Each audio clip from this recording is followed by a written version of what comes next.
လက်ထောင်အလီတော်တဲ့ကျူနတ်ပြည်ထိုင်ဘာယာစစ်ညုတ်မှု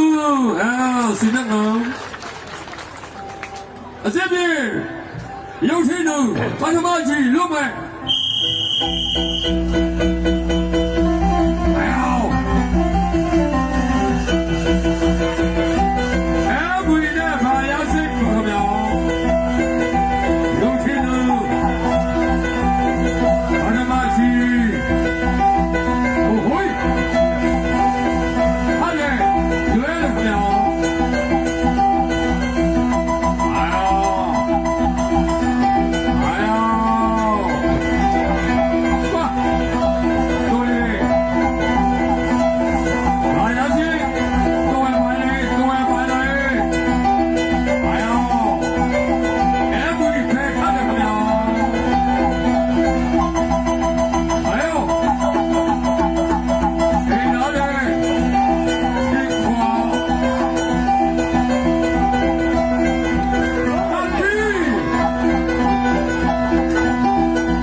ဘာသာချီများ